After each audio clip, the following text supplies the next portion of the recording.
Hello friends, and welcome to another video. So in this video I want to answer a question, a topic that was brought up by Bruce Marino, and I also want to reveal my next project. So we're here in the woodshed, working shed or the tractor shed, and let's see what the question was. So I got this on a video that I made on the Voice of Lancelot, where I answered the questions about its construction.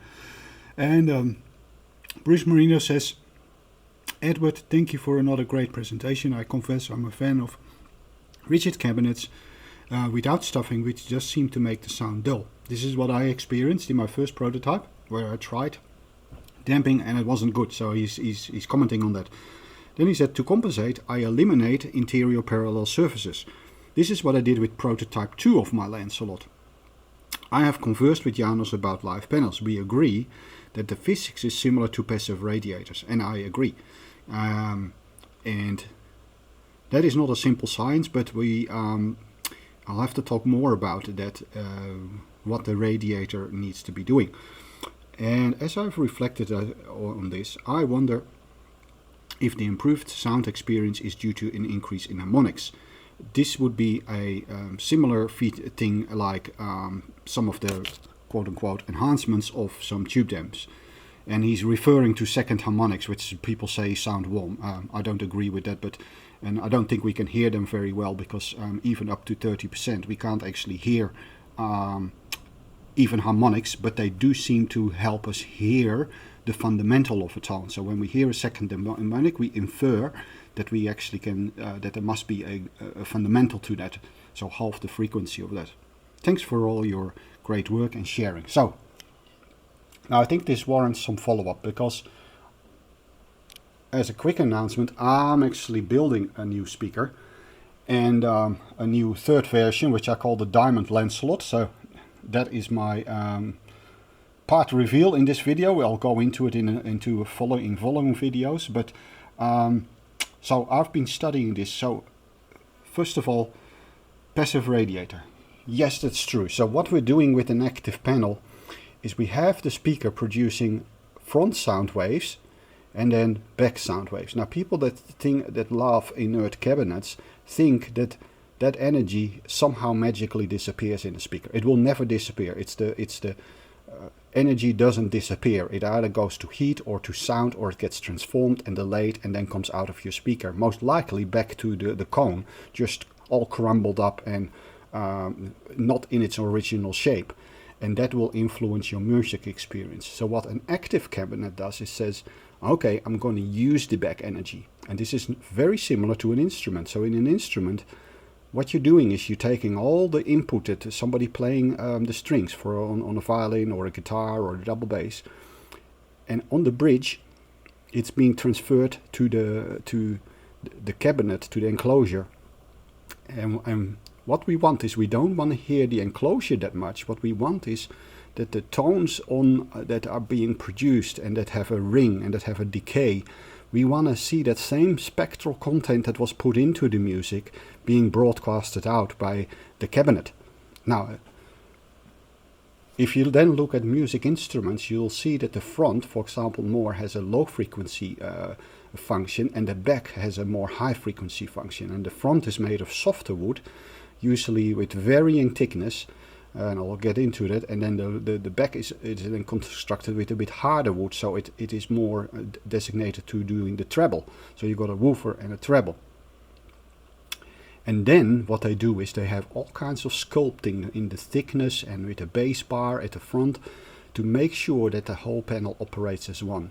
So we don't get a variation in things. No, the whole thing starts operating as a single one, moved by the bridge, transferred by the sound pole to the back.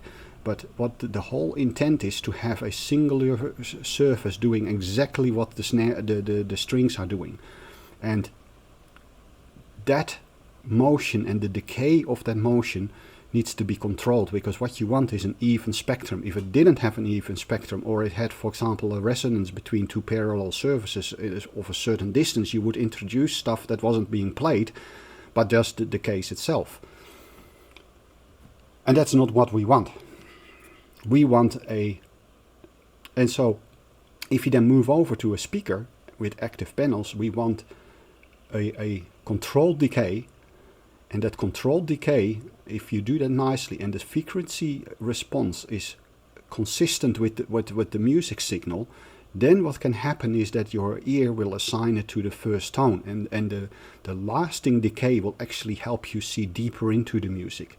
You can also have a look at some studies that Linkwitz did and shared, is that when he made an omnidirectional speaker, he noticed that he could place the speakers closer to the wall, and that was because the spectral content that was reflected via the wall was the same as the one that reached you direct, and therefore it didn't disturb your sonic experience, and it didn't affect the imaging as much as a highly directive speaker, where the reflected energy is completely free via the walls, is completely different than the one that reaches you directly, and hence you need to start eliminating it, because the frequency spectrum completely changes in energy as you move off axis. So with an active cabinet, we want to do the same thing. We want to have a very controlled emittance of frequencies, so that becomes stable and it becomes even and in line with what the whole speaker is doing. And if you look at Janos's design and his usage of the horn and his usage of the bass board, and there's a great video, I'll link it in the description, I'll try to find it for you. The comparison between the frequency response of the voice of Lancelot versus the voice of the theater. You can completely see how he has built that up, how he is managing that frequency response from these passive radiators, as you say, Bruce. So, when we start working, what we want is that we have a transparent response. So instead of hiding it, we want to get the energy out of it and have it with a controlled decay. So it's there. It will ring a little bit, exactly like the music input, and then it will decay off fast enough, and it won't impart its own character. And it needs to do that over a large frequency range.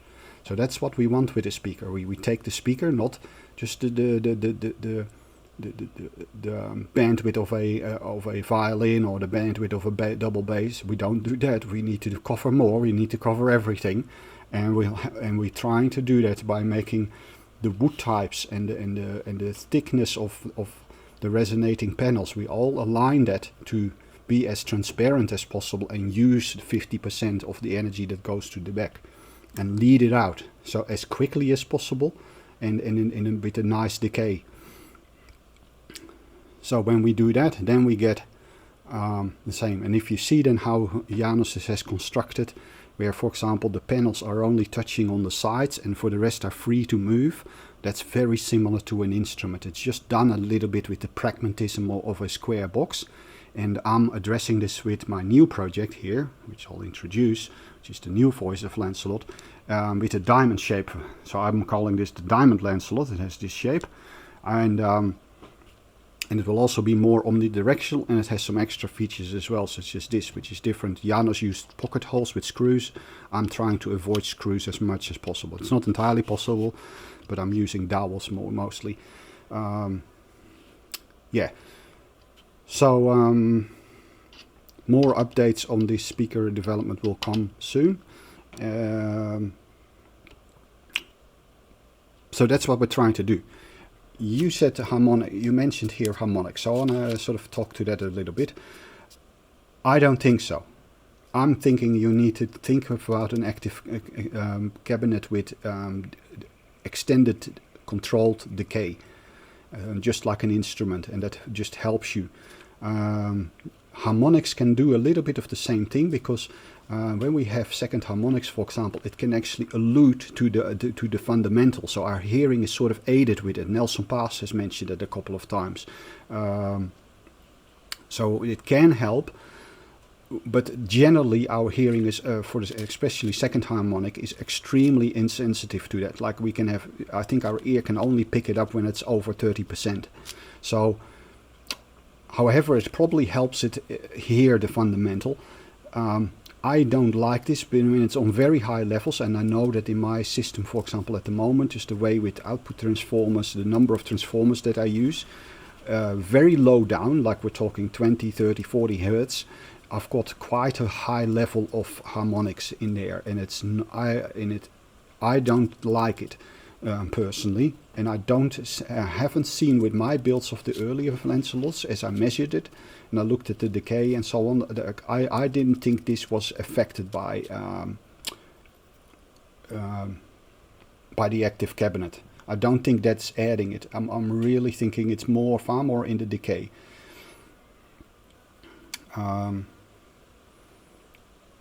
Like I said as well, like in my direct experience with music,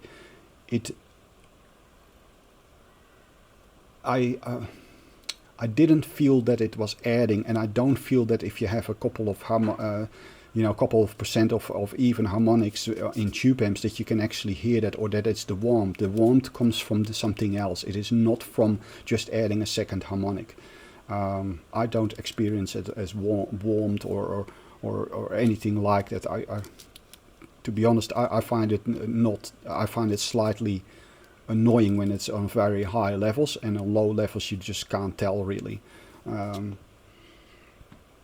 I mean, you can tell when it's uneven harmonics, and that is to be avoided, but it really needs to be avoided, because it will add greatly to a mechanical sound if there's just a touch of third or fifth. All of those have their own characteristics. Yeah. So let's just a quick introduction. So where it's at, my Diamond Lancelot. Well, I'm building the frame. I'm doing it with rough woods. So as I said, I'm using mostly wood and wood construction. I'm using dowels as much as possible. I'm using tone wood, coach wood. It used to be that there was a factory a mill and a drying kiln with its own electricity generation about 800 meters over there, half a mile.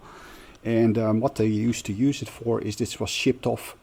That was owned by the Beale Piano Company, and they used coach wood for the upright pianos, so the soundboard of upright pianos. So I'm using that here, and I think this is turpentine. It has a very straight grain. It's a very hard wood. This is also a hard wood. And I think this has unbelievably straight grains. I don't know if you can see it here. Let's have a look. Look, an unbelievably straight grain. It's very hard wood. It needs to be pre-drilled. But I'm expecting that this will be quite transparent to sounds traveling to it. So they're both local woods. They're both from a local mill. They were very roughly sawn, so I had to sort of upskill my thing and make do with the type of woodworking stuff that I have here to make these constructions. So it is slow progress.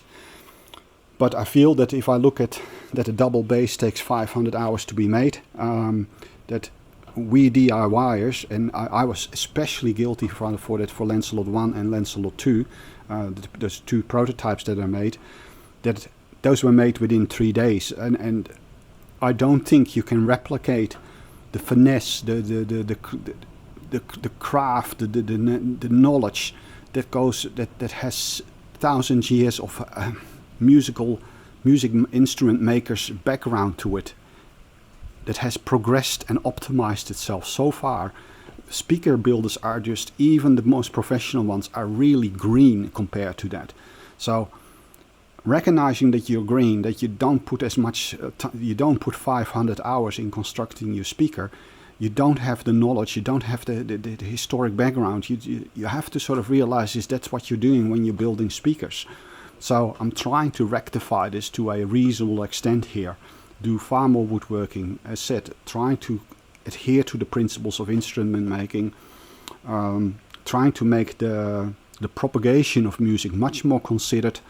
There will be a horn bass port with a completely variable geometry bass reflex port that will operate far more like a horn and with minimal uneven distortion. So the whole design of the port will actually be attached to the bottom. It will be external to the speaker, and there will be a horn there. And that